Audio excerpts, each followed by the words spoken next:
2024 সালের আজকের এই দিনে, যেটিকে আমরা 36 জুলাই হিসাবে পরিচিত, বাঙালি জাতির ইতিহাসে, বাংলাদেশের ইতিহাসে একটি গৌরবোজ্জ্বল অধ্যায় রচিত হয়েছিল।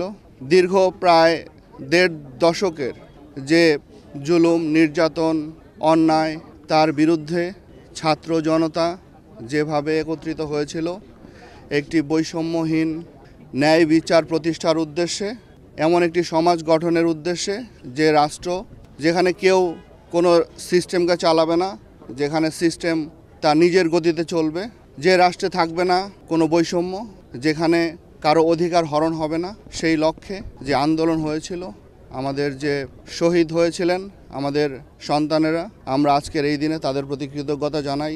আজকে প্রথম সেই গণঅভ্যুত্থানের যে প্রথম যে আমাদের 5ই আগস্ট 2025 সাল আমরা উদযাপন করলাম। ইতিমধ্যে আমরা সেখানে ফুল দিয়ে, প্রথম জুলাই স্মৃতিস্তম্ভে আমরা ফুল দিয়ে সেটি আমরা উদযাপন করলাম।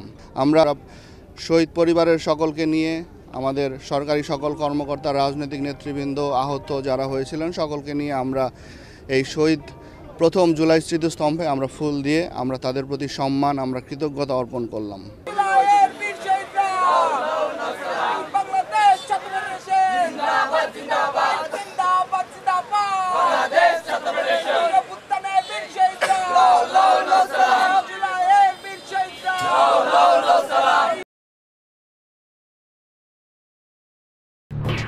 এলো খবরের কাগজ, নিখাদ, নির্ভীক, নিরপেক্ষ।